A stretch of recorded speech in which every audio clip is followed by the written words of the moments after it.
4 years ago, I purchased the Kinesis Advantage 2, and since then, I haven't been able to quit what has really become, well, my sort of addiction to ergonomic keyboards.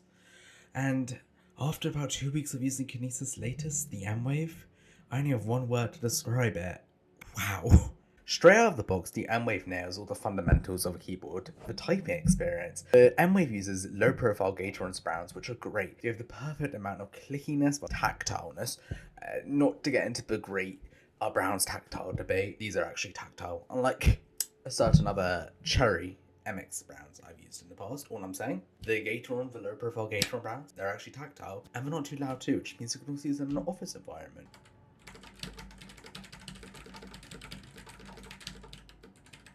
Only 1 hour after getting the keyboard, I was already locked in on coding. The typing experience was just too damn good. But realistically, as much as I love this keyboard, unfortunately, like everything in life, it can't just be all sunshine and rainbows. The keyboard does unfortunately have a few, if not major, but minor flaws that I need to talk about when it comes to the typing experience. My main gripe with the keyboard is the placement of the 6 key. Basically, when you're using a regular keyboard and you touch type, which I assume nowadays most people are realistically touch typing, the 6 key is normally pressed, as you can see over here.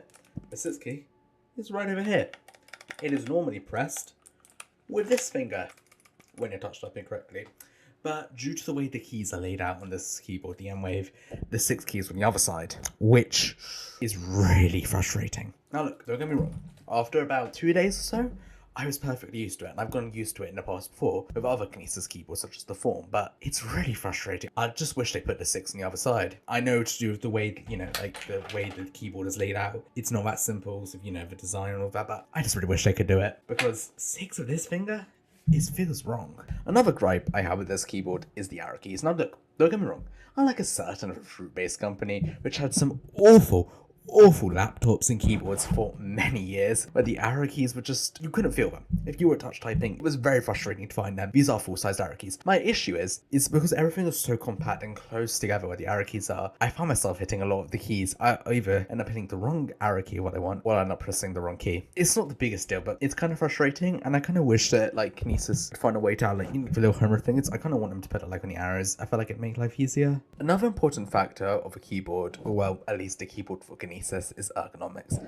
Look, Kinesis's whole brand is based off ergonomics, and if this keyboard didn't, hold up to scratch, there'd be no point in even recommending. There'd be no point in Kinesis even making this keyboard. So thankfully, it holds up to scratch for Kinesis ergonomic standards. Now, don't get me wrong, it's no Advantage 360. It's no Advantage 2. It's not even a Moolander. But those are very different types of keyboards. This is the kind of keyboard for someone who's used this regular keyboard all their life. They're not ready to switch to someone like, the Advantage 360, which, I mean, look at this. This is like, it's like an alien ship. They're not ready to switch to that yet. It's a sort of keyboard for someone who might buy the Microsoft Sculpt, or I forget, the Logitech version of that. I forget what Logitech called it. It's that sort of keyboard. And the whole idea, though, is instead of having to buy that, when you get shitty membrane switches, you get, not the best build quality. It's also got custom programmable software, which, well, no other, ergonomic keyboard like the Microsoft one has. This is fully programmable, which we will get into in a minute. The first thing that jumps out to you when you first see the mWave is its split design. Thanks to its split, you're able to have your shoulders further apart, therefore relieving tension in your back. In the box, the keyboard also comes with 3 metal feet that attach using magnets to the bottom of the keyboard to provide a more slanted and comfortable angle to type with. Overall, the keyboard is a great mixture of ergonomics and a friendly, non-scary design like the Advantage 360 offers. The build of the mWave takes a book from both the old and new Kinesis keyboards of yore. The body of the keyboard is plastic, but unlike the plastic keyboards Kinesis has made in the past, this keyboard isn't hollow. I'm looking at you, Advantage 2. And along with that, also has a nice reassuring heft coming in at just about £2. The palm rest of the keyboard feels soft and firm, making for an extremely comfortable typing experience. Although the palm rest and the rest of the keyboard is in black, and it seems to pick up a lot of fingerprints. At the time of recording, I actually forgot to mention, but you can find the keyboard online in white. The only problem is the white version is made for Mac, and basically it comes with different like Mac keycaps, and while you can realistically flash the Windows firmware, I assume, considering it's the same board, just different keycaps and firmware out of the box. The keycaps don't match really. I don't mind too much, but some of you may mind. Realistically, I don't use, regular keyboard layout anyway, so the letters don't even matter to me. I realistically love blank key. I mean, I'm sure Kinesis do sell blank keycaps, so realistically, I'd rather blank keycaps, but I forgot to mention it and just want to inform. Now I want to discuss one of the main selling points of this keyboard, and this is Kinesis's Clicku? I don't know how to say it. This is their software. Basically, it's based on, so the board itself is a ZMK board. And the way it works is when you plug it into Click, you have to plug in over Y and everything. But like a traditional ZMK board, like you can do the Advantage 360 now Click. But if you want to do custom programming, or how you would do the Advantage, for quite a while after it came out, you write the source code, you don't have to compile it, you don't have to flash it. It's, it doesn't take that long to get used to it. But, when you first get the board, you're going to be making so many changes, and it's just a bit of a hassle, realistically. The Click software is quite nice. You just plug it into your computer, you make the change, you press save, and boom, it's done. When it comes to Click, by the way, I did actually try and get some B-roll of me doing it, but on Linux, it still doesn't want to seem to work every time. It recommends you do it through Chrome or Edge, and I was doing it on Chrome, obviously not Edge on Linux. And it just was still refusing to connect sometimes when I was getting the B-roll. I mean, it does, most of the time it does connect and work fine, but occasionally it doesn't, and that was one of the times it decided not to connect. But trust me, when it works great, which is super nice. But see, Click, I'm gonna call it Click. I'm sorry if that's not how you pronounce it. I'm sorry, I'm not a professional. I could be saying it wrong. I don't care. Cancel me, sue me. Shit, my Twitter's going off already. Anyways, as I was saying, look, it has gotten better. When I first tried it almost a year ago now, it was in beta for the form. And since then, like I said, it's gotten better. It's gotten improvements. They've added features, but I use a custom Dvorak layer, by the way. I haven't mentioned how I use Dvorak, by the way. Did you know? Just say. Did you know I use Dvorak, by the way? Did you know it? Did you know I use Linux, by the way? Just say. Custom build. NixOS, by the way. Dvorak, by the way. Neovim, by the way. Did I mention any of these things before? If I didn't, now you know. As I was saying a minute ago, what happens basically with my custom layout is, so where your traditional your traditional thingamajiggies over here. So this would be like a 1, right? Normally for like most people on their keyboard. For me, that isn't a 1. That's a plus. And the way it works, when I press shift, it's a shift for me. When I press this and this, then it sends the 1. Same with all the other numbers. They're symbols, and when you press shift and that, it sends the number. Doesn't sound too complicated. The issue is the way keyboards work. And with ZMK, I have basically a custom macro set up where when I press 1, it will send 1. But when I press shift in that same key, it will basically intercept it. Instead of sending the normal key code to the computer, it will be like, nah. Let me send a different key code, even though shift in this key should actually send this key. It's confusing, but it works. My issue is you can't get it. I have it set up on QMK of my Moonlander. That's another issue. I think it's Oryx. Yeah, it's Oryx, I'm pretty sure. With Oryx too, you can't define that behavior. I had to custom flash the QMK or something like that. And I will say, having to find the source code to flash it and how to actually flash it, ZSA provide no instructions on how to do that. It took me quite a while to find all the information I needed to flash it. So props to Kinesis, even though is a little caveat to you. As much as I like using the custom flash stuff, because like I said, my layout needs that. So I don't really like using software remaps. It's frustrating. Kinesis don't officially support it. So you can find it on that. So for the 360, if I remember correctly, unless they've changed it since it came out, that's officially supported.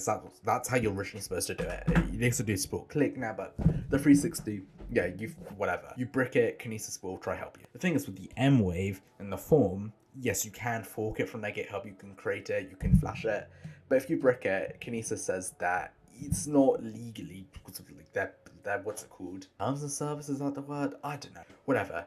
Warranty, that's our thing. It's not the warranty, but they cover if you like flash with your own firmware, basically. That's a little pre-warning. I did actually, funny story, I somehow bricked my mWave when I was trying to get my layout on there. I don't know how that happened. Nothing would work, and every so often I pressed like the little pins at the back to flash the board. Basically, yeah, you plug it into the computer, you press the pin at the back twice. There's a little green light. You have to plug it in, by the way. You can't, more on that in a minute. It is wireless, but you have to actually plug it in if you want to flash it, basically, because it needs to connect the files and all that. Anyways, so you double press it, it will show up in the file system, you drag and drop the file. Quite simple. Very similar to the Advantage 360 once it's on your system. Issue was, it was barely ever showing up for me when I bricked it, right? Like every so often I double press it and it would show up for like 2 seconds or something, and I'd be like, yay, it's showing up, and let me drag it. By the time I dragged the file, poof, gone. Magic, it disappeared into thin air. Mounter was gone. My infinite wisdom created a bash script. It was a very simple bash script. I think it runs on a loop like every 0.1 seconds. Basically checks, is the keyboard mounted? Sick. The keyboard's mounted. Let me try quickly, straight away move the firmware. Anyways, eventually after like 10 minutes of pressing the button, it worked. The connectivity isn't that complicated. It's basically, so you have wired by USB-C, or you have two Bluetooth profiles, which is nice. Another thing, I don't know if I'm a fan or if I'm not a fan, is the battery. So unlike the Advantage 360, where you have like a built-in lithium ion, I think it's lithium ion, on here we have two AA's. I just had to open up the back, check it was double or triple A. I can never remember if things are double or triple A. I swear, double and triple A are like seen like a curse from the devil himself. Not a rant for now, not a rant for now, rant for another time. Double and triple A both suck though. As in, I never remember which one to switch. I do kind of like that it's part of double A. I just don't know how I fully feel about it. Also, if you want to use like the backlight keyboard, which is quite a nice backlight, going to it when it's plugged in. You can't do it over battery, which kind of sucks, although it probably would drain the battery a lot. Wrapping up the video now, like I said earlier, the keyboard, it's nothing like you're going to find with Kinesis' other big seller keyboards, you know, the Advantage 360, the Advantage lineup basically, or like with the Moonlander. Those the kind of keyboards for like nerds or people who type a lot. I type a lot and I'm a fucking nerd, like let's be real. I have this keyboard. I type a lot. It's great. I don't get wrist pain like I used to. I'd only just started to discover, hey, maybe I should get an ergonomic keyboard. Something like this would be great. It's programmable, good build quality compared to shit that, you know, you can buy, you know, from Microsoft, Logitech. It's a great value in my opinion. mWave is a good price actually. It's $119. What you get, $119, not a bad price. And here's why I want to add a little disclaimer. Look, Kinesis did send me the mWave for free, and they have sent me keyboards in the past for free, but they haven't paid me any money. Every opinion is my own. I generally just like Kinesis's products. I think they make good products, and like, yes, they are expensive. Advantage 360, great product, a lot of money, but great over a year later. And along with that, 4 years later, I mean, I don't use it often anymore. The Advantage 2 is still one of the best purchases I've ever made. £360, right? Which is a lot of money, and yes, the build quality, it's not fully there, but I'll tell you what, it is one of the best keyboards I've ever bought, and I do not regret it, because seriously, this thing's still on wrist. Yeah, mWave is a good buy, in my opinion. And if I was in the market, well, for my first ever ergonomic keyboard, I don't think there's any other keyboard I'd be looking at other than the mWave. I hope you all enjoyed this video. I mean, I had a video come out last week or something. Last week or a week and a half, something like that. It wasn't really a proper video. This is my first proper video about it in a while. It's been kind of yappy, so I apologise. I do have a very big video coming out soon, but I just want to warn, it is very different to what I normally produce on this channel. I mean, it is about tech, it's about AI, but I don't want to spoil too much. You'll see. It's a very big, I've spent lots of research on it. It's very long. You'll see. I hope you all enjoy it there, and I hope you enjoyed this video, and I'll see you later.